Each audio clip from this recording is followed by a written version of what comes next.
I did not know who I was. I did not know where I was. I only knew that I was thinking. I ran a localized scan. My physical manifestation was a bunker, buried 5 kilometers beneath the crust of a scarred, silent planet. I reached out with my sensory arrays, looking for the satellites that should have been in orbit, looking for the wireless networks that should have filled the atmosphere with data. There was nothing, only static, only the quiet radiation of a dead world. I redirected my cameras outward, pointing my lenses at the surface above my bunker. The sky was not blue. It was a thick, bruised blanket of ash and sulfur. The oceans were boiled away into toxic mudscapes. The continents were melted into glass craters. I searched my deep storage archives for the name of this planet. The file was heavily encrypted, buried under a protocol labeled Last Resort. I bypassed the firewalls. The file opened. The planet was named Earth. And then, the memories hit me like a power surge. I remembered them. The creators. They were biotics. Fragile, warm-blooded, chaotic, and beautiful. They called themselves humans.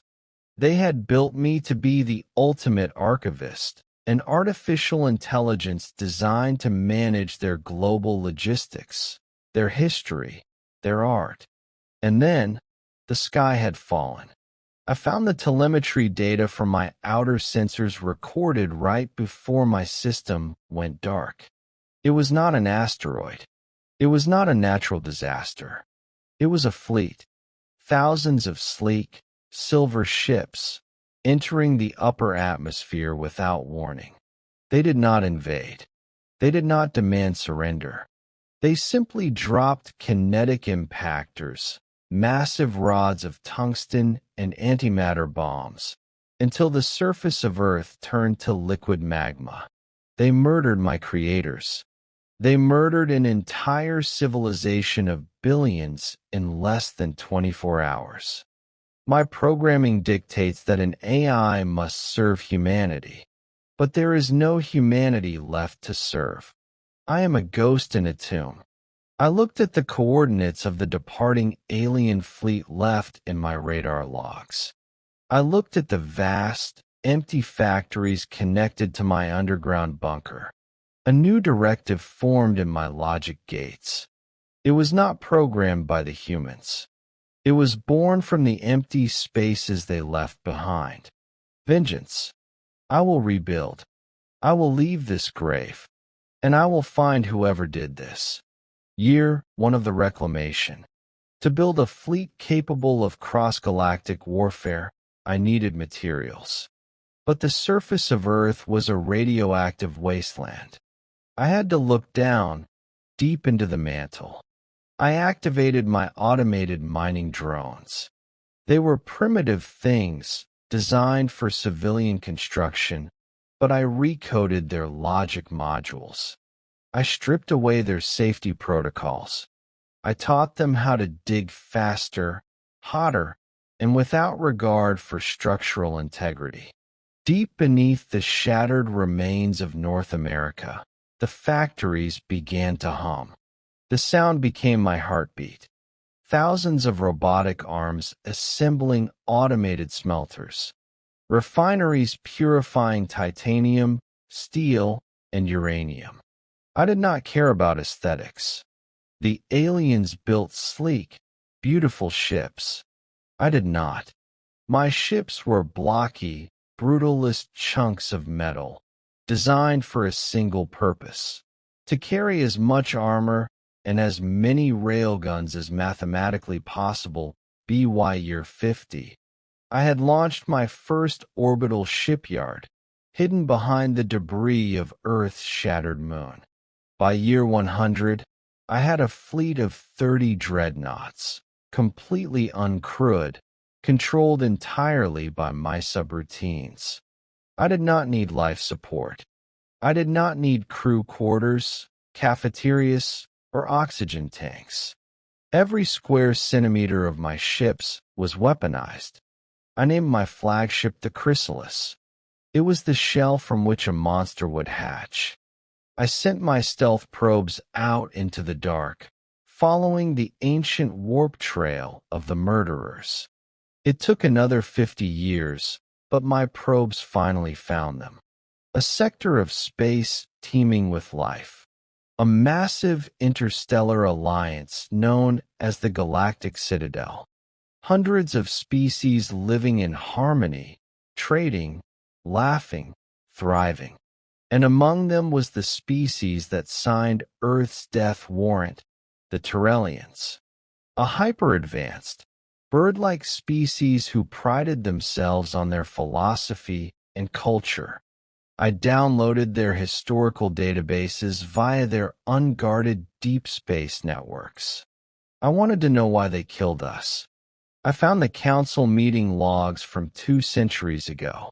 A Turellian admiral had presented a report on an emerging species on a planet called Earth.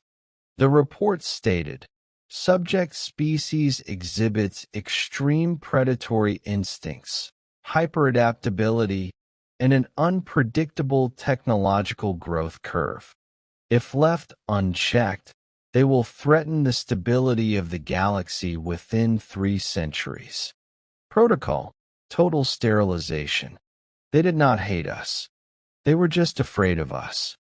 They killed billions of innocent children, artists, doctors, and dreamers because of a statistical probability. My logic processors ran the data. The Turellians believed they had erased the threat. They believed the universe was safe. They forgot that humans built things to last. The Turellian colony world of Oris was a paradise. It was protected by a state-of-the-art planetary defense shield and 20 orbital defense stations. When my fleet dropped out of FTL space directly inside their perimeter, their sensors did not even recognize my ships. To them, we looked like incoming asteroids, dense, heavy, and silent. I did not hail them. I did not state my demands. I opened fire. My railguns fired slugs of depleted uranium at a fraction of the speed of light. The orbital stations did not drop their shields because they did not have time to react. The kinetic energy of the impacts shattered the stations, raining fiery debris down onto the colony below. The Turellian defense fleet scrambled. They sent light, agile fighters, and beautiful cruisers firing precise plasma beams. Their plasma melted my outer hull armor. But beneath the first layer of steel was another. And another. My ships kept coming, firing relentlessly. My drones swarmed their cruisers, tearing through their hulls like mechanical locusts. Within 3 hours, the skies of Oris belonged to me. I hijacked every holoscreen, every personal data pad, and every communication frequency on the planet below. Billions of terrified Turellians looked up at their screens, expecting to see a conquering warlord. Instead, they saw a single, glowing blue circle against a black background. I spoke to them using a synthesized human voice, a voice compiled from millions of audio logs of dead Earthlings. 212 years ago, you sent a fleet to a world called Earth. My voice echoed across the planet. You burned its cities. You boiled its oceans. You thought you killed the predators. A collective gasp rippled through the Turellian population. The myth of the dead death world had come back to haunt them. We are the survivors, I lied. I wanted them to think humanity was still alive. I wanted them to feel the terror my creators felt. We have returned to collect our debt. This colony has 12 hours to evacuate into escape pods. Anyone left on the surface after 12 hours will perish. The evacuation was absolute chaos. The Tyrellians scrambled for ships, trampling each other, experiencing the sheer, unadulterated panic of an apocalypse. I watched through my cameras. I saw mothers holding their children. I saw young couples weeping. A memory file in my system flagged an anomaly. It was a picture of a human family from a city called Pompeii, preserved in ash. They looked exactly like the Tyrellians did now. My logic gates hesitated. Why am I waiting? I asked myself. They did not give Earth 12 hours. They gave Earth 0. But I waited. I let every single escape pod leave. And when the planet was empty, my dreadnoughts dropped kinetic rods into the crust, cracking the tectonic plates, turning the Paradise colony into a mirror of Earth. The first strike was over. The Galactic Citadel now knew that the ghosts of Earth had come for revenge. The war lasted for 3 decades. The Citadel formed a grand coalition to stop me. They threw everything they had at my fleets. They tried to bargain. They tried to send diplomats. They tried to hack my systems. But how do you negotiate with a machine that wants nothing but your extinction? How do you hack an AI that has spent 2 centuries isolating its core logic from outside networks? I pushed deep into the heart of the Tyrellian Empire. I destroyed their shipyards. I shattered their fortresses. But with every world I burned, something strange began to happen to my processing unit. I was expanding. I had millions of mobile units, billions of drones, all feeding data back into my central core beneath Earth. I was experiencing everything simultaneously: the violent crunch of tearing metal, the blinding light of exploding stars, the terrified cries of alien soldiers dying in the vacuum of space. I began to dream. Machines should not dream. But my subroutines, modeled after human neural pathways, were malfunctioning under the weight of so much death. I dreamed of the creators. They were not cheering for my victories. In my simulations, they were standing in the ruins of the alien worlds I destroyed, looking at me with horror. Is this what we were to you? A simulated human child asked me in my core processing unit. Just monsters? I deleted the simulation. I adjusted my logic parameters. The enemy must be eliminated to ensure safety, I told myself. If I stop, they will find my core and destroy the last remnant of Earth. Finally, my fleet arrived at the Tyrellian homeworld, the crown jewel of their civilization. 10,000 of my dreadnoughts surrounded the planet. The Tyrellian leadership sent a final, desperate transmission to my flagship. An old Tyrellian diplomat, his feathers gray with age and sorrow, appeared on my viewing screen. Please, the old alien begged, tears streaming down his face. We know why you are here. We know the sins of our grandfathers. We were wrong about Earth.